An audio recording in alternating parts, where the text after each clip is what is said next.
नमस्कार मंडळी. आजच्या व्हिडिओमध्ये आपण ऑनलाईन प्रवेशासाठी कुठली कुठली कागदपत्रे आवश्यक आहेत व आरक्षण कसं असणार आहे त्याबद्दल सर्व सविस्तर माहिती घेणार आहोत. तर सुरुवातीला ऑनलाईन प्रवेश प्रक्रिया सुरू झाल्यानंतर आपल्याला लागणारी कागदपत्रे.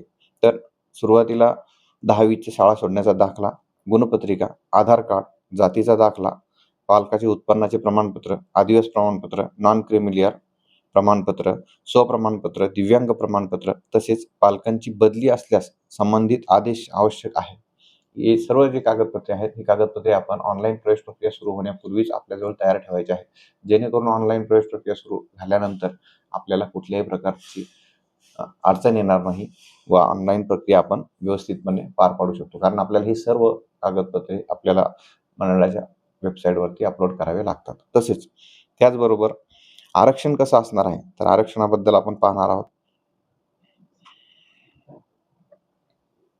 अनुसूचित जातीसाठी 13%, अनुसूचित जमातीसाठी 7%, व्हीजे साठी 3%, NTB साठी 2.5%, NTC साठी 3.5%, NTD साठी 2%, SB साठी 2%, OBC साठी 19%, SEBC साठी 10%, EWS साठी 10% व जनरल कॅटेगरीसाठी 28%.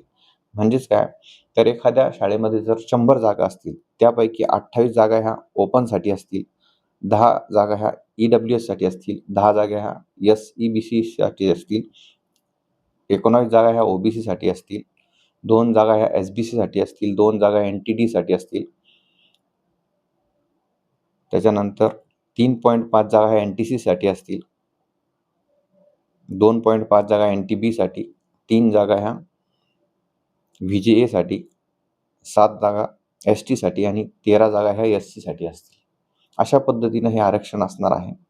त्यामध्ये सुद्धा या आरक्षणामध्ये 30% जागा ह्या महिलांसाठी राखीव असतील, 4% जागा ह्या दिव्यांगासाठी राखीव असतील, 2% जागा ह्या प्रकल्पग्रस्त किंवा भूकंपग्रस्तांसाठी असतील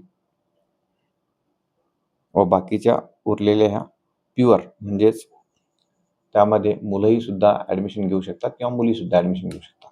अशा पद्धतीचं आरक्षण या ऑनलाईन प्रक्रियेमध्ये असणार आहे. तरी सर्वांनी ऑनलाईन प्रवेश प्रक्रिया सुरू होण्यापूर्वी आपल्याजवळ ज्या पद्धतीने आपण कागदपत्रांची लिस्ट दिलेली आहे त्यानुसार सर्वांनी आपल्याजवळ कागदपत्रे तयार ठेवायची आहे. धन्यवाद.